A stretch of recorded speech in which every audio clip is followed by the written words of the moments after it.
अगर हमारा कोई ऑब्जेक्ट किसमें हो, लीनियर मोशन में हो, तो क्या उसमें एंगुलर मोमेंटम होती है?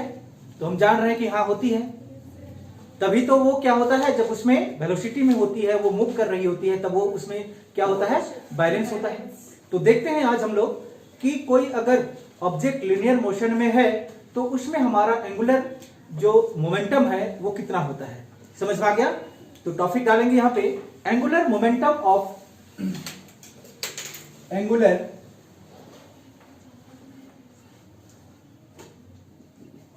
Momentum of linear motion. Linear motion का हमारा एंगुलर मोमेंटम क्या होता है ये हम देखते हैं। हो गया? चलिए इसको पहले आप समझ लेते हैं कि इसको कैसे हम ऑब्जर्व करते हैं। ठीक है, ये हमारा एक स्ट्रेट लाइन है जिसमें कोई ऑब्जेक्ट क्या करेगी, लीनियर मोशन करेगी। क्लियर हो गया? सपोज दैट यहां पे एक पॉइंट हम चुनते हैं, ये पॉइंट, इस पॉइंट पे ऑब्जेक्ट पहुंची, ये लीनियर मोशन कर रही है और इस पॉइंट पे पहुंची। तो आपने देखा ये ऑब्जेक्ट है, तो क्या इस ऑब्जेक्ट में क्या है, हमारा मास होगा, है या नहीं है? और ये इस डायरेक्शन पे वेलोसिटी में है, स्ट्रेट लाइन में फ्लो कर रही है ना, ये स्ट्रेट लाइन में मोशन कर रही है, मतलब इसमें क्या क्या है, मास है और वेलोसिटी है। तो इसका मतलब हुआ कि इसके पास में मोमेंटम है, लीनियर मोमेंटम है, क्योंकि हम जानते हैं लीनियर मोमेंटम इक्वल टू क्या होता है, मास इनटू वेलोसिटी होता है। समझ में आ गया? चलिए और थोड़ा सा समझ लेते हैं कि अब यही ऑब्जेक्ट कुछ समय बाद यहां से इस पॉइंट पे पहुंचेगी, समझ पा रही होगी? अब यहां पे पहुंचेगी तो क्या इसका मास चेंज होगा? नहीं होगा। तो इसका मास क्या रहेगा, कांस्टेंट। और सपोज दैट इस डायरेक्शन पे भी उसका वेलोसिटी वही रहेगा। समझ में आ गया? अब हम क्या करते हैं कि ठीक इसका एक परपेंडिकुलर डिस्टेंस यहां से खड़ा होके इसका वेलोसिटी को क्या करते हैं, हम ऑब्जर्व करते हैं, यानी कि इसका लीनियर मोमेंटम को क्या करते हैं, ऑब्जर्व करते हैं। क्योंकि वो अभी तो बैलेंस में है ना, नहीं गिर रहा है, तो उसका हमको क्या ऑब्जर्व करना है, क्या ऑब्जर्व करेंगे, उसका लीनियर मोमेंटम को। और उसी लीनियर मोमेंटम से हम क्या कैलकुलेट करेंगे, एंगुलर मोमेंटम को कैलकुलेट करेंगे। समझ में आ गई बात? चलिए यहां से खड़ा होकर हम क्या करेंगे, यहां पे जो चल रही है उस ऑब्जेक्ट को हम ऑब्जर्व करेंगे। यहां थोड़ा सा स्ट्रेट लाइन में बनाइएगा, यहीं से खड़ा होके इसको ऑब्जर्व करेंगे। अगर हमारा इसको स्ट्रेट लाइन में पास करा दें तो ये इस डायरेक्शन में पास हो जाएगी। क्या समझ में आ गया? अब सोचिए कि यहां पे हमारा क्या लग रहा है, वेलोसिटी, और इसमें क्या है, मास। तो एक तरह से क्या बना, आपका मोमेंटम बना यहाँ पे, लीनियर मोमेंटम। क्योंकि आपको पता होगा linear momentum P equal to क्या होता है, mv होता है। तो इसमें मास और वेलोसिटी है, मतलब हम किसको ऑब्जर्व कर रहे हैं, P को ऑब्जर्व कर रहे हैं। क्या बात समझ में आई? अब इस डायरेक्शन पे लगा तो इस ये दोनों के बीच में क्या बना, एक हमारा एंगल थीटा बना। समझ में आया? तो इधर लगने वाला जो मोमेंटम है, समझेंगे ध्यान से, इस डायरेक्शन पे लगने वाला जो मोमेंटम है, उस मोमेंटम को क्या आप P cos ऑफ थीटा लिख सकते हैं? यही तो हम लोग पढ़े। इधर लगने वाला जो मोमेंटम है उसको आप क्या लिख सकते हैं, P cos ऑफ थीटा। या नहीं समझ में आता है तो सीधे आप V cos ऑफ थीटा भी लिख सकते हैं। समझ में आ रहा है ना? अगर उधर P cos ऑफ थीटा लगा तो ठीक इसका 90 डिग्री में, यानी कि इस डायरेक्शन पे आपका क्या लगने वाला है, P sin ऑफ थीटा लगने वाला है या नहीं है? यहां पे क्या लगने वाला है, P sin ऑफ थीटा लगेगा। क्लियर हो गया? चलिए अब यही ऑब्जेक्ट यहां पे पहुंच गया, तब हम फिर से क्या किए, इसको यहीं पे खड़ा होके ऑब्जर्व किए।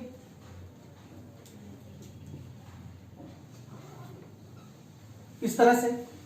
तो यहां भी ध्यान से देखिए, ये दोनों के बीच में एक एंगल मान के चलिए फाई बना। इसको हमने इस एंगल को क्या माना, थीटा, इस एंगल को क्या माना, फाई। तो इस डायरेक्शन पे लगने वाला जो आपका मोमेंटम है, इस केस में क्या हो जाएगा, P cos फाई होगा। यहाँ पे क्योंकि यहाँ का थीटा हमने क्या मान रखा है, फाई, इसलिए वहां पे क्या मानेंगे हम लोग, P cos फाई होगा। ठीक, इस डायरेक्शन पे और एक लगेगा हमारा, इसको हम क्या मानेंगे, P sin फाई मानेंगे, क्योंकि थीटा को का नाम हम क्या किए हैं, बदल दिए हैं। वही ऑब्जेक्ट है और वही वेलोसिटी है, तो दोनों में क्या होगा हमारा, सेम मोमेंटम होगा। होगा या नहीं होगा। अब यहां से हम क्या कर रहे हैं, इसको ऑब्जर्व कर रहे हैं। क्लियर हुई बात। अगर आप पॉइंट लिखना चाहते हैं तो लिख सकते हैं, कोई फर्क नहीं पड़ने वाला है। मान के चलिए इस पॉइंट का नाम आप दे दीजिए ए, इस पॉइंट का नाम दे दीजिए बी, इस पॉइंट का नाम दे दीजिए सी, सिर्फ समझने के लिए कि अभी हम कैलकुलेट करेंगे ना। अब थोड़ा सा ध्यान से देखिएगा। अब मान के चलिए कि ए से ओ का दूरी को हम क्या मान लेते हैं, R1 मान ले, मतलब R मान लेते हैं। तो उसी तरह से O से B का दूरी को यहां पे क्या मान ले, R1, और O से C का दूरी को क्या मान लेते हैं, R2 मान लेते हैं। चलिए, बात समझ में आ गया ना, कि आप रोड के किनारे क्या है, खड़ा है, और कोई वहां पे मोटरसाइकिल गुजर रही है। क्लियर हो गया। तो मोटरसाइकिल में मास के साथ में क्या होगा, वेलोसिटी भी है, और जहां पे मास और वेलोसिटी होती है वहां पे क्या होता है, मोमेंटम होता है। तो अब एक जगह पे खड़ा होकर क्या कर रहे हैं, उसका मोमेंटम को ऑब्जर्व कर रहे हैं। क्लियर। 2-2, 3-3, 4-4, आप जितना जगह सके उतना जगह उस पॉइंट पे क्या कर रहे हैं, उसका मोमेंटम को ऑब्जर्व कर रहे हैं। तो अब जब ऑब्जर्व कर रहे हैं तो आपको कुछ इस तरह से वैल्यू वहां पे निकलता है फिजिक्स की भाषा में। क्लियर हुआ। तो आपको पता होगा कि एल क्या है हमारा, एल क्या है, एंगुलर मोमेंटम। यहां पे हम बता देते हैं, एल को हम एंगुलर मोमेंटम के लिए रिप्रेजेंट किए हैं, मोमेंटम। तो इस केस पे आप ध्यान दीजिए, एल इक्वल टू क्या होगा, इस केस में एल इक्वल टू क्या होगा, बोलिए। यहां की बात करें हम तो एल इक्वल टू आपको क्या मिलने वाला है, क्योंकि एल इक्वल टू आपको आप जानते हैं आर इंटू क्या होता है, ई होता है या नहीं होता है। तो अगर हम पॉइंट बी की बात करें, ध्यान से देखिएगा, पॉइंट बी की बात करें तो यहां से इसका दूरी कितना है, R1, तो R की जगह हम क्या लिखेंगे, R1 लिखेंगे। बात समझ में आया। फिर इंटू क्या होता है, P, लेकिन हम क्या लिखेंगे अभी, P साइन ऑफ थीटा लिखेंगे, क्योंकि हम ऑब्जर्व कर रहे हैं। जब तक हमारे पास में एंगल नहीं होगा तब तक हम ऑब्जर्व नहीं कर पाएंगे। समझ में आई होगी बात, समझ में आ गया। ये हम किसका बात कर रहे हैं, अट बी का, लिख दीजिएगा अट बी, इस जगह के लिए अट बी। हो गया। चलिए, नाउ इन ट्राइंगल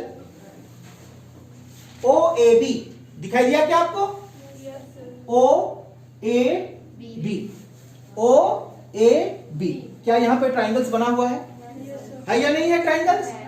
अब यहां पे ट्राइंगल्स बना हुआ है, ध्यान से देखिएगा। अगर ये हमारा क्या हो गया, थीटा, तो ये एंगल, ये वाला एंगल देख रहे हैं आप, ये एंगल भी क्या होगा हमारा, थीटा ही होगा। ये बी को हम थोड़ा सा इधर लिख दें क्या, यहां भी क्या होगा हमारा थीटा, क्योंकि अल्टरनेट एंगल इक्वल होती है। अब इस ट्राइंगल में हमको फिर से क्या मिला, एक एंगल थीटा मिला। तो क्या इस थीटा के बदले में हम साइन थीटा लिख सकते हैं, थीटा है मतलब इस थीटा के बदले में हमने क्या लिखा, साइन ऑफ थीटा। अब साइन थीटा का ट्रिगोनोमेट्रिक रेशियो हमारा P/H होता है, क्या होता है, P/H। तो इस ट्राइंगल पे बताइए हमारा परपेंडिकुलर कौन है, AO, बाई H कौन है, OB, O से B। समझ में आया। ये क्या है, परपेंडिकुलर बाई हाइपोटेनस, किस ट्राइंगल में, कौन ट्राइंगल में, OAB में। क्लियर हुआ। चलिए, अब ध्यान से देखिएगा, अगर ये हुआ तो आपको ये भी दिखाई देता होगा साइन थीटा इक्वल टू क्या लिखा हुआ है, AO, क्या लिखा हुआ है, AO, वैल्यू क्या दिखाई देता है, R। क्लियर हो गया। दूसरी क्या है, O से B, आपको क्या दिखाई देता है, R1। अब इसके नीचे कुछ नहीं, मतलब 1 और R को मल्टीप्लाई करेंगे तो क्या मिलेगा, R equal to R1 sine of theta. Clear. चलिए, तब आप थोड़ा सा इसको ध्यान से देखिए। देयरफॉर मान के चलिए कि इसको हम इक्वेशन फर्स्ट मान ले इसको, ताकि लिखने में हमको सुविधा हो। क्लियर हो गया? तो यहां पे हम लिख सकते हैं फ्रॉम इक्वेशन फर्स्ट। ध्यान से देखिएगा क्या लिखा हुआ है, एल यानी कि एंगुलर मोमेंटम इक्वल टू क्या है आपके पास में, R1। चलिए इसको हम R1 sin थीटा यहां पे लिख देते हैं और यहां पे क्या लिख देते हैं, P लिख देते हैं। क्या लिख सकते हैं इसको? Yes sir. R1 sin theta into P लिख सकते हैं। तब आप ध्यान देखिए L equal to R1 sin theta, यहां पे क्या दिखाई देता है, R1 sin थीटा क्या है, R। तो क्या R1 sin थीटा के बदले में आप क्या लिख सकते हैं, R इंटू आपके पास में क्या है, P है। क्या बात समझ में आया? तो ये क्या प्रूव करता है आपको कि हमारा लीनियर मोशन में भी क्या होती है, एंगुलर मोमेंटम होता है। समझ में आ गया ना? ये आपका लीनियर मोशन ही तो है। इसी लीनियर मोशन से हमको क्या मिला, एंगुलर मोमेंटम मिला। मतलब हम जानते हैं जब तक एंगुलर मोमेंटम नहीं होगा तब तक कोई भी ऑब्जेक्ट बैलेंस क्रिएट नहीं कर सकता है। इवेंटली अब हमको शो हो गया कि अगर कोई ऑब्जेक्ट क्या हो, लीनियर मोशन में हो, तब भी उसमें क्या होता है, एंगुलर मोमेंटम होती है। क्लियर हो गई बात? डाउट है कहीं पे? नहीं है। चलिए अब यहां पे देख लेते हैं कि अब यही ऑब्जेक्ट कहां पे पहुंचे, सी पे पहुंचे, तब उसके लिए हमारे पास क्या होगा। ठीक है, हमारे पास जगह नहीं है, हम इसी को क्या कर दें, क्लियर करा देते हैं। इसी को क्लियर कर दें। चलिए हम सी के लिए निकालते हैं। अर्थ सी, कौन सा पॉइंट का बात करेंगे, सी पॉइंट का। यहां पे आपको L इक्वल टू क्या मिलने वाला है, बोलिए, R2 जल्दी बोलिए, क्या मिलने वाला है, R2 P sin phi, यही मिलने वाला है। तो फिर से यहां पे हम ले लेते हैं अगेन इन ट्राइंगल। कौन सा ट्राइंगल उठाएंगे, जल्दी बोलिए, OCA। ये ट्राइंगल, क्योंकि हम यहीं पे खड़ा होकर ऑब्जर्व कर रहे हैं। OCA क्लियर हुआ? एक बार और थोड़ा सा देख लीजिए, अगर ये एंगल हमारा क्या है, फाई है, तो ये एंगल भी हमारे लिए क्या होगा, इसको सी को इधर लिख देते हैं, फाई ही होगा। तो उस फाई के लिए क्या हम यहां पर भी साइन फाई लिख सकते हैं, बोलिए क्या लिखे, साइन फाई। तो ट्रिगोनोमेट्रिक रेशियो वही भी लागू होगा यहां पे, ट्रिगोनोमेट्रिक रेशियो P/H। यहां पे बोलिए इसमें हमारा P कौन है और H कौन है, बोलिए P कौन है, OA बाई OC। क्लियर हो गया बात? चलिए, और sine phi equal to OA का वैल्यू R, OC का वैल्यू R2, कुछ नहीं मतलब 1 है। तो R इक्वल टू क्या मिला आपको, R2 साइन फाई मिला। क्लियर हो गया? अगर आप इसको फिर से क्या ले लेते हैं, इक्वेशन 2 ले लीजिए, उसको 1 लिए थे, इसको क्या ले लेते हैं, इक्वेशन 2। फ्रॉम इक्वेशन 2 दूसरा इक्वेशन से उठाएंगे तो क्या मिलेगा, ध्यान से देखिए। तो L इक्वल टू, एक बार इसको सुधार के लिख देते हैं हम लोग। समझ में आ गया? कैसे लिख सकते हैं, R2 sine phi into P लिख देते हैं। अब ध्यान से देखिए, R2 साइन फाई किसके बराबर है, R के बराबर है। मतलब आपको यहां पर भी क्या मिलने वाला है, R इंटू P मिलने वाला है। यहां पर भी आपको क्या मिला, एंगुलर मोमेंटम मिला। यानी कि हर जगह आप कैलकुलेट करेंगे तो आपको क्या मिलेगा, एंगुलर मोमेंटम मिलेगा। समझ में आ गया? तो ये चीज क्या शो करता है कि एंगुलर मोमेंटम आर कंजर्व्ड, कि एंगुलर मोमेंटम क्या होती है, कंजर्व्ड होती है, वो कहीं पर भी नहीं बदलती है।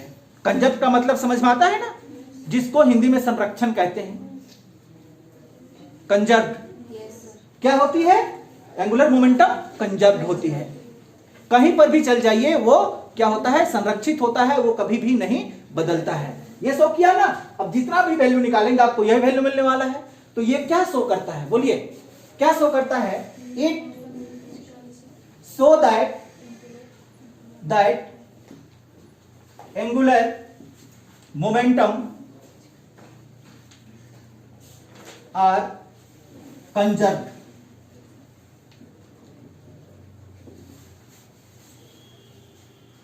Angular momentum are conserved.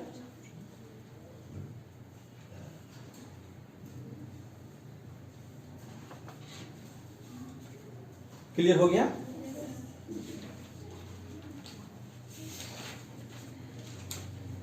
अब ये बात तो भी क्लियर हो गया कि लीनियर मोशन में भी क्या होती है, हमारा एंगुलर मोमेंटम होता है, क्योंकि विदाउट एंगुलर मोमेंटम कोई भी चीज वायलेंस क्रिएट नहीं कर सकता है। समझ में आ गई बात? चलिए यहां पे हम लोग और थोड़ा सा 2 लाइन लिखेंगे, लिख लीजिएगा। ये पॉसिबल कब है? जब मोशन में कोई ऑब्जेक्ट हो तब ही पॉसिबल है। अगर वो हमारा रेस्ट पोजीशन पे हो, स्टॉपेज पोजीशन में हो, तो ये पॉसिबल नहीं है। क्लियर होगी? और दूसरा चीज समझिएगा यहां पे, और ये तब भी पॉसिबल है कि जब तक कोई हम इसमें बाहरी बल को ना लगा दें। क्या समझ में आया? तभी तक यहां पे हमारा एंगुलर मोमेंटम क्या होती है? कंजर्व होती है। अगर उस कंडीशन में भी आपने साइकिल चला रहे हैं, ठीक है, आप में एंगुलर मोमेंटम क्रिएट हुआ, क्लियर हो गया? अगर उस साइकिल में से कोई बाहर से क्या लगा दे, एक्सटर्नल फोर्स लगा दे, तो वहां पे आपका एंगुलर मोमेंटम क्या होती है? खत्म हो जाती है। समझ में आ गया? तब आप क्या होते हैं? गिर जाएंगे। बात समझ में आई? नहीं समझ पाई? कि आप में एंगुलर मोमेंटम क्रिएट हुआ है, क्लियर, आप बैलेंस में है, लेकिन कोई एक्सटर्नल फोर्स वहां पे लगा दिया जाए तो आपका एंगुलर मोमेंटम क्या होती है? वहां पे फिनिश हो जाती है, खत्म हो जाती है, और आप सडनली वहां से क्या होते हैं? गिर जाते हैं। समझ में आ गया? तो ये एंगुलर मोमेंटम कब तक कंजर्व होती है? जब तक कि कोई आप में बाहरी बल ना लगाया जाए। समझ में आ गया बात? ऐसा होती है ना घटनाएं, आप साइकिल में जा रहे हैं, कोई उसको पकड़ लिया और ढकेल दिया, तो आप आगे जाने की बजाय क्या हो जाएंगे? गिर जाएंगे। क्यों गिरेंगे? क्योंकि आपका जब फोर्स लगता है तो एंगुलर मोमेंटम वहां पे क्या होती है? खत्म हो जाती है।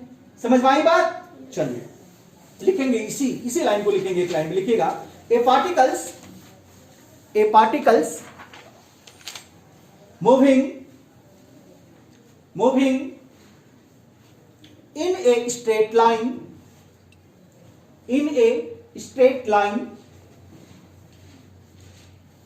does have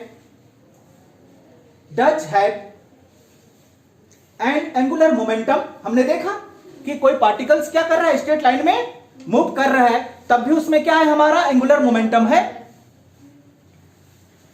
and angular momentum with respect to an external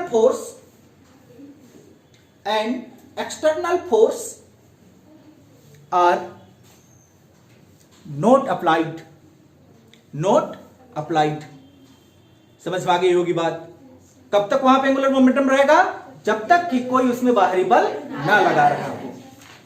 clear हो गई बात? चलिए, तो समझ में आ गया होगा कि हमारा क्या होता है? लीनियर मोशन में भी क्या होती है? एंगुलर मोमेंटम होता है, और ये सभी जगह क्या होता है? एक समान होता है, यानी कि कंजर्व होता है। आपने देखा इस पॉइंट पे भी आपको वही वैल्यू मिला, इस पॉइंट पे भी वही वैल्यू मिला। आगे अगर आप ऑब्जर्व करना चाहते हैं तब भी उस पॉइंट पे आपको क्या मिलेगा? वही वैल्यू मिलेगा। क्लियर हो गया? लेकिन कोई अगर इसमें बाहरी बल लगा दिया गया तो यहां का एंगुलर मोमेंटम क्या होता है? खत्म हो जाएगा और सडनली आप गिर जाएंगे। क्लियर हो गया? चलिए बढ़ते हैं आगे अगला टॉपिक की ओर।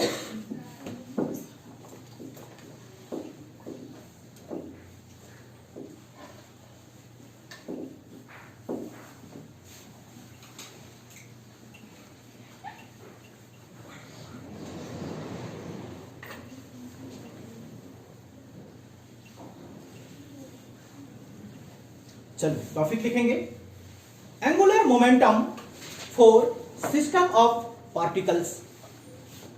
Angular momentum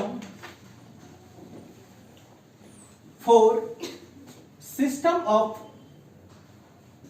particles. System of particles का मतलब बॉडी। सिस्टम ऑफ पार्टिकल्स का मतलब क्या जानते हैं आप लोग? बॉडी। पूरा बॉडी को हम लोग क्या कहेंगे? सिस्टम ऑफ पार्टिकल्स कहा जाता है। समझ में आ गया क्यों ऐसा कहा जाता है? क्योंकि वो बॉडी हमारा बहुत सारे पार्टिकल से मिलकर बने होते हैं, इसीलिए उस बॉडी को क्या कहते हैं हम लोग? सिस्टम ऑफ पार्टिकल्स कहा जाता है। क्लियर हो गया? अगर मान के चलिए, समझिएगा यहां पे, वहां पे हमारा लार्ज नंबर पे पार्टिकल्स है, समझ में आ गया? अगर एक पार्टिकल्स का, समझिएगा यहां पे, ये हमारा एक क्या है? सिस्टम ऑफ पार्टिकल्स है। क्लियर हो गया? इसमें लार्ज नंबर पे क्या कंटेंट है? पार्टिकल्स कंटेंट है। तब क्या बना हुआ है? एक बॉडी बना हुआ है। सपोज दैट इस एक पार्टिकल्स का हमारा एंगुलर मोमेंटम कितना है? L1 है। क्या मान लेते हैं? L1 मानते हैं। दूसरा का एंगुलर मोमेंटम क्या होगा? L2 होगा। तीसरा का क्या होगा? L3। सिर्फ मान के चल रहे हैं हम। इस तरह से हम मान के कहां तक पहुंचा देते हैं? Ln तक पहुंचा देते हैं, क्योंकि इसमें हमारा nth पार्टिकल्स है। तो इस पूरा सिस्टम का एंगुलर मोमेंटम किसके बराबर होगा? नहीं समझ में आया? एक बार फिर से, ठीक है, कि ये हमारा एक सिस्टम ऑफ पार्टिकल्स है। इस सिस्टम ऑफ पार्टिकल्स पे बहुत सारा पार्टिकल्स कंटेन है। अगर एक पार्टिकल्स का एंगुलर मोमेंटम को हमने क्या माना? L1, दूसरा पार्टिकल्स का एंगुलर मोमेंटम को L2, उसी तरह से सबको मानते मानते हम n पार्टिकल्स को क्या मान लिए? उसका एंगुलर मोमेंटम Ln। तो इस पूरा बॉडी का एंगुलर मोमेंटम कितना हुआ? बोलिए कितना हुआ? सबको जोड़ देंगे उतना होगा? होगा या नहीं होगा? तो क्या हम यहां पे लिख सकते हैं कि total angular momentum of the system of particle, यानी कि बॉडी, टोटल के लिए हम क्या प्रयोग करते हैं? L। तो L इक्वल टू आपको क्या मिलेगा? L1 plus L2 plus L3 plus dot dot कहां तक मिल जाएगा? Ln तक मिलेगा। इसके बराबर होगा इसका। क्या बात समझ में आई?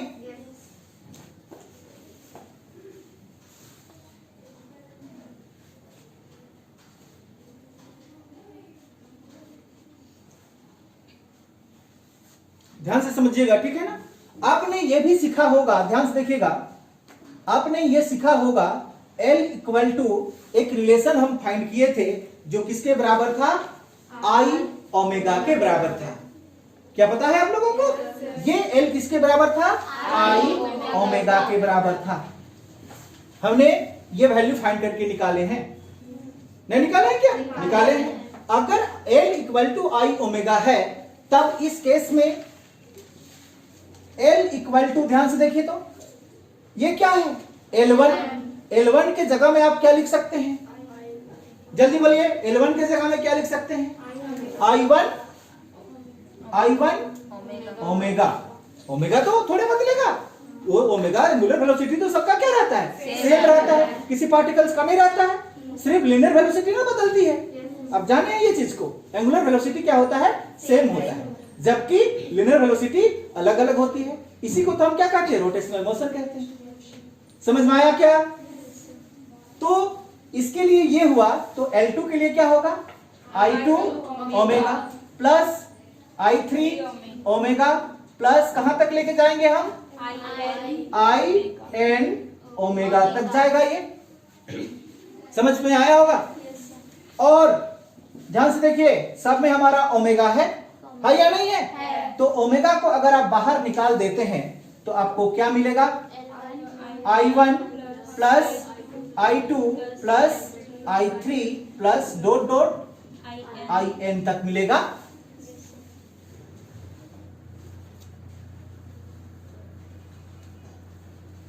क्लियर हो गया? चलिए, यहां पे I क्या है? I क्या है? Moment of inertia. Moment of inertia है। अगर ये मोमेंट ऑफ इनर्शिया है तो आप I इक्वल टू क्या जानते हैं? mr square. ये भी जानते हैं आप? क्लियर? तब इस केस में L इक्वल टू, बोलिए, ओमेगा तो है हमारे पास में। अब ये I1 की जगह में आप क्या लिख सकते हैं? M R1 square. ये I1 है इसलिए यहां भी क्या डाल दिए हम? R1। दूसरा के लिए क्या लिख सकते हैं? M R2 स्क्वायर प्लस तीसरा के लिए क्या लिख सकते हैं? M R3 स्क्वायर प्लस कहां तक लेके जाएंगे? M Rn का स्क्वायर तक जाएगा। समझ पाई बात? अब इसमें एक चीज आपको और कॉमन दिखाई दे रहा होगा, M है या नहीं है? चलिए, तो L इक्वल टू आपको क्या मिला? ओमेगा M कॉमन निकला बाहर, R1 का स्क्वायर प्लस R2 का स्क्वायर प्लस R3 का स्क्वायर प्लस डॉट डॉट कहां तक चल गए? Rn का स्क्वायर तक। आया समझ में बात?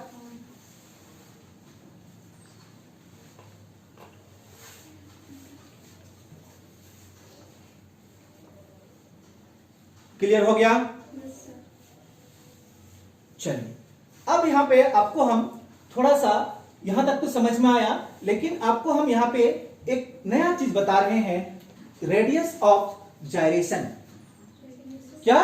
Radius of gyration. अगर आप एनसीईआरटी बुक खोले होंगे तो जरूर देखे होंगे जायरेशन लिखा हुआ।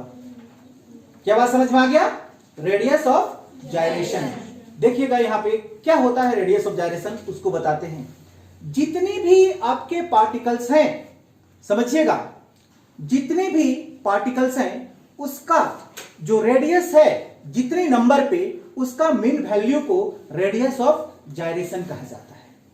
क्या मेरे बात समझ में आया? एक बार नहीं समझ पाए? चलिए एक बार आपको हम समझा देते हैं रेडियस ऑफ जायरेशन क्या है। ध्यान से समझिएगा इसको, ठीक है? यहां पे आपको समझाते हैं हम रेडियस ऑफ जायरेशन। चलिए, ये हमारा एक पार्टिकल्स है। क्लियर हो गया? अब समझिए, या कुछ आपको हम इस तरह से समझाएं, इसको ऐसा ना समझा के, कि ये हमारा एक सिस्टम ऑफ पार्टिकल्स है। क्लियर हो गया? और भी है, यहां पे एक पार्टिकल्स है, यहां पे एक पार्टिकल्स है, यहां पर भी क्या है? एक पार्टिकल्स है। इसी तरह से बहुत सारा क्या है? पार्टिकल्स है। क्लियर हो गया? अब इसका जो रेडियस है उसको हम क्या मान लेते हैं? R1। इसको क्या मान लेते हैं? R2। इसको R3, R4, R5। अब n तक मान सकते हैं? मान सकते हैं या नहीं मान सकते हैं? यहां पर चलिए हम और एक ले लेते हैं और इसका रेडियस को हम R1 मान ही लेते हैं। क्या बात समझ में आ गया? तो इस पूरा रेडियस का जो सम है, क्या मेरे बात समझ में आ रहा है? इस पूरा रेडियस का क्या सम, जितने नंबर पे है उससे हम क्या कर देंगे? डिवाइड कर देंगे। क्या बात समझ में आ गया? कहने का मतलब यह हुआ कि R1 plus R2 plus R3 plus dot dot कहां तक लिया? Rn। कितना बार लिए? n बार लिए। कितना बार लिए? n बार।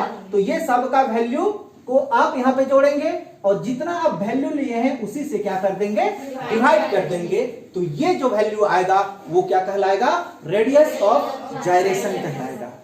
समझ में आ गया? क्या कहलाएगा? रेडियस ऑफ जायरेशन कहलाएगा। रेडियस ऑफ जायरेशन, इसको जेड से रिप्रेजेंट किया जाता है। किससे रिप्रेजेंट करते हैं? जेड से रिप्रेजेंट करते हैं। क्लियर हो गई बात? चलिए, अगर ये समझ में आ गया होगा तो उसी को हम थोड़ा सा आगे बढ़ा देते हैं, इस लाइन को मिटा के। ठीक है? चलिए, इसी को हम आगे बढ़ा देते हैं। समझ लीजिएगा कि रेडियस ऑफ जायरेशन हुआ। अगर हम यहां पे क्या करें, ध्यान से देखिएगा कि ये जेड को क्या करते हैं हम यहां पे स्क्वायर लगा दें। क्या लगा दें? जेड में स्क्वायर लगा दें तो इसमें भी क्या लग जाएगा? हमारा स्क्वायर लगेगा। अगर नहीं लगाएंगे तो नहीं लगेगा। सिंपल सी बात है। अगर हम जेड स्क्वायर लगा देते हैं तो आपको क्या मिलेगा? बोलिए तो R1 का स्क्वायर प्लस R2 का स्क्वायर प्लस R3 का square plus dot dot Rn का स्क्वायर बाई n। यही तो मिलेगा। समझ पाई कि नहीं समझ में आया? आया। चलिए,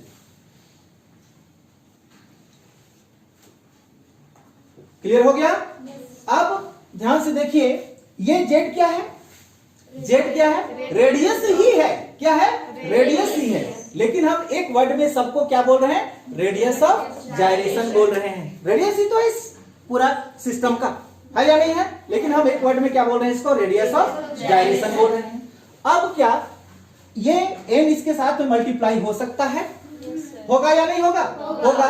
तो फाइनली आप इसको क्या लिख सकते हैं? बोलिए तो, Z square N equal to R1 का स्क्वायर प्लस R2 का square plus R3 square plus dot dot Rn का स्क्वायर लिख सकते हैं।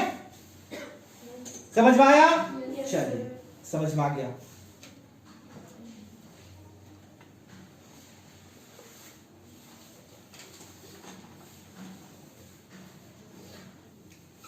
क्लियर हो गई बात?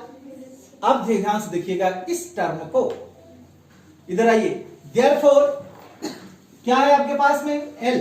एल का मतलब angular momentum equal to omega M है आपके पास, है या नहीं है? है। क्या लिखा हुआ है? R1 स्क्वायर R2 स्क्वायर कहां तक? Rn square. क्या इसके बदले में आप जेड स्क्वायर एन लिख सकते हैं? कितने लिख सकते हैं? लिख सकते हैं। तो लिख दीजिए, क्या लिखेंगे? Z square N. देखिए, इसके बदले में हमने रेडियस ऑफ जाइरेशन ला दिया। क्लियर?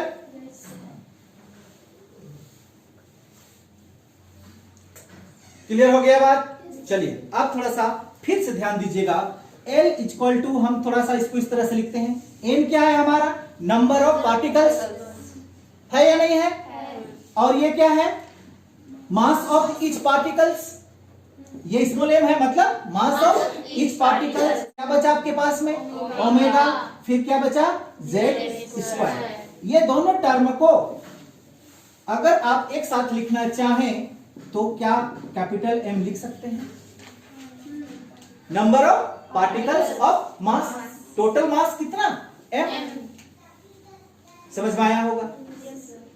अब क्या बचा आपके पास में? ओमेगा बचा। फिर क्या बचा? जेड स्क्वायर बचा। समझ में आ गया? जेड क्या है? रेडियस ऑफ जाइरेशन, है या नहीं है? अब यहां पे बताइए कि moment of inertia equal to क्या होता है? mr स्क्वायर होता है? होता है। तो यहां पे जेड क्या है? रेडियस ही तो है या नहीं है? तो क्या m और z के बदले में आप I लिख सकते हैं? नहीं लिख सकते हैं। z क्या है यहाँ पे? रेडियस ऑफ जाइरेशन ही है, रेडियस ही है। तो क्या m z स्क्वायर के बदले में आप I लिख सकते हैं? तो लिख सकते हैं। तो लिखिए L इक्वल टू, ये दोनों के बदले में क्या लिखें? I, और इसके बदले में क्या लिखें? ओमेगा। क्या ये वैल्यू आप पहले प्रूव किए हैं?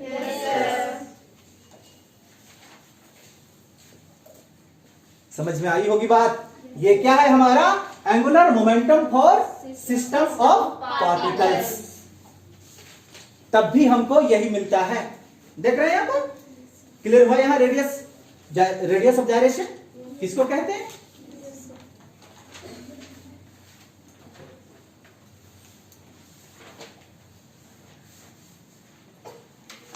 यहां पे बड़ी इंटरेस्टिंग चीज हम बताने वाले हैं, ये एंगुलर मोमेंटम के बारे में। क्लियर हो गया? चलिए, अब लिख लीजिएगा। इसको हम पूरी तरह से क्या कर दें? क्लियर कर दें, क्योंकि अभी हम कुछ इंटरेस्टिंग बात जानेंगे। ये तो फिजिक्स की भाषा में है, लेकिन देखते हैं ना क्या होता है। समझ में आ गया? चलिए, पहले इसको हम क्लियर कर देते हैं। मोमेंटम क्या होती है? कंजर्व्ड होती है। क्या होती है? कंजर्व्ड होती है। अब इतना में से सर्कस कितना आदमी देखे हैं? सबको देखे होंगे सर्कस। वहां पे एक बैले डांसर होता है, देखे आप? वो रिंग को यहाँ पे फंसाती है और ऐसा ऐसा करके घुमाती है। समझ में आया मेरी बात? बैले डांसर देखे हैं कि नहीं देखे? देखे हैं।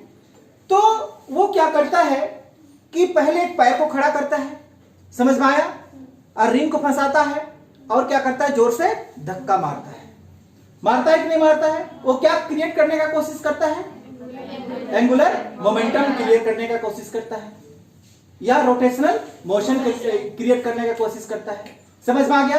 आप ध्यान से देखिएगा, जब वो वेलोसिटी ज्यादा, जब वो पूरा घुमाएगी ना तो हाथ को ऐसा करके घुमाती है, हाथ को ऐसा करके घुमाती है।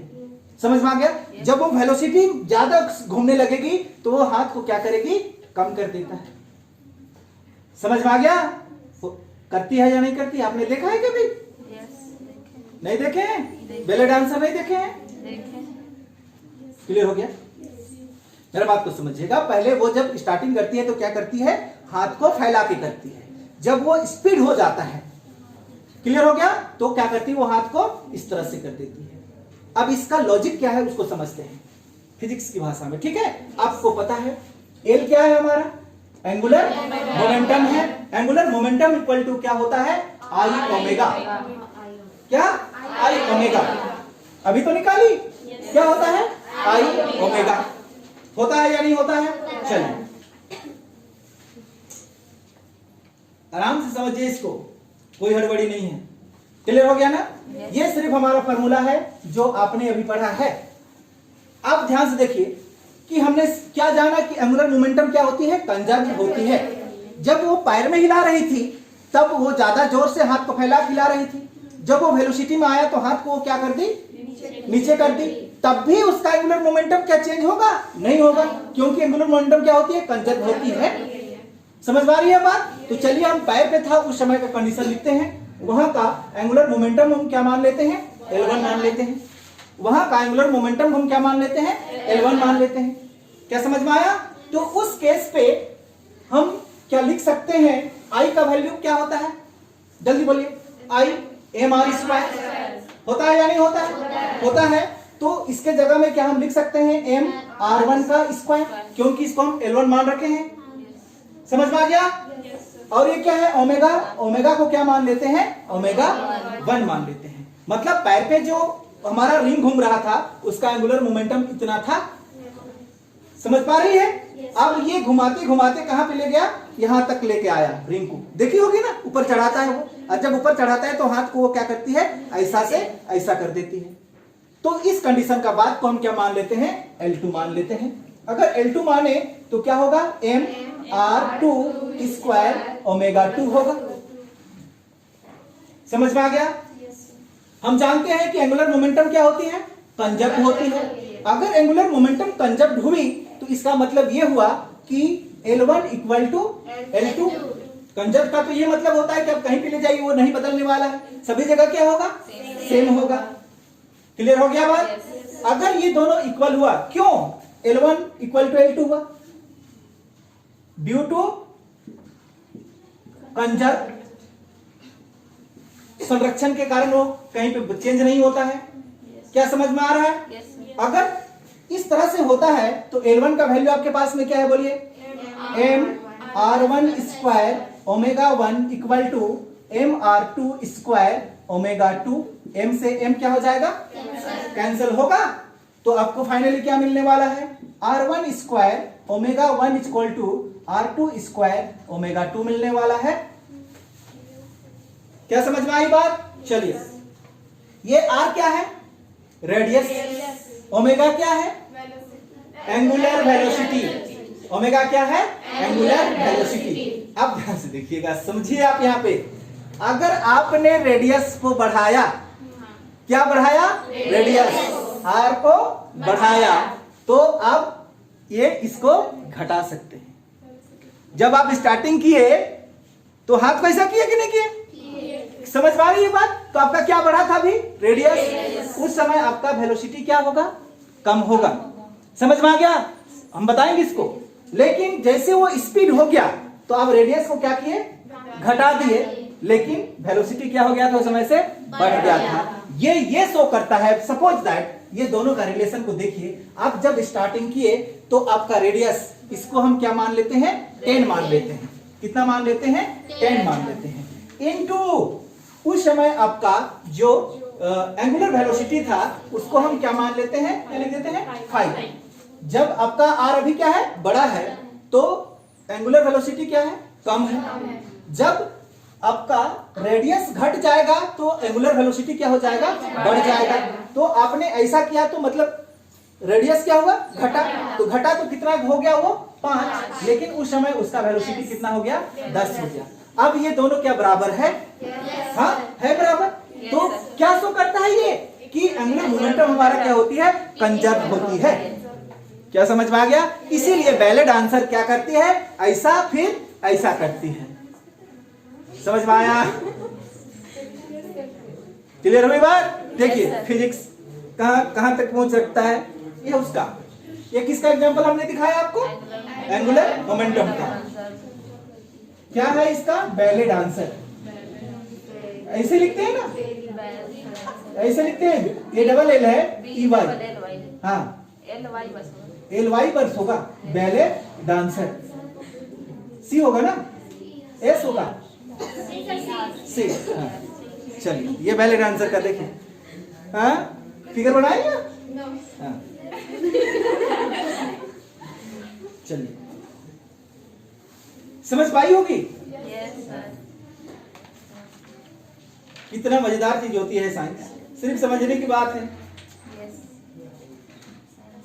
नंदिता सर नहीं समझ रही होगी। समझ गई। ये सोच रहे हैं कि क्वेश्चन कैसे पूछेगा? यही पूछेगा ना? ये क्यों पूछेगा? आपको पूछेगा, मान के चलिए पूछेगा कि सो दैट कि एंगुलर मोमेंटम आर कंजर्व। अगर आपको इस तरह से क्वेश्चन पूछेगा तो आप आंख बंद करके इसको लिख सकते हैं। आपको वहां पे शो करना है कि कंजर्व हमारा होता है, कैसे होता है। हाँ, ये लिखना है वैलिड आंसर। हाँ, एग्जांपल में सपोज वैलिड आंसर। नहीं समझ में आया? अगर आपसे कल का डेट में क्वेश्चन पूछता है कि so that angular momentum are conserve, तब क्या बोल सकते हैं? Suppose valid answer. Let initial angular momentum equal to इतना and final angular momentum equal to इतना। Therefore L1 equal to L2। अब वैल्यू पुट कर दीजिएगा और यहाँ पे एग्जांपल में लगा दीजिएगा। क्या बात समझ में आती है? 3 नंबर मिल जाएगा।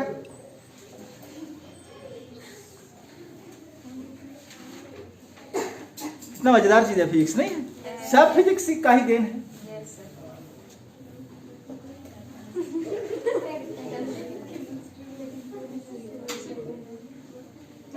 कि ये हमारा एक रस्सी है। क्या है ये? रस्सी। ये सिंपल रस्सी जो आप रस्सी लिया है ना, वो रस्सी। अगर मान के चलिए यहां पे आप एक व्हील्स को इस तरह से लटका देते हैं,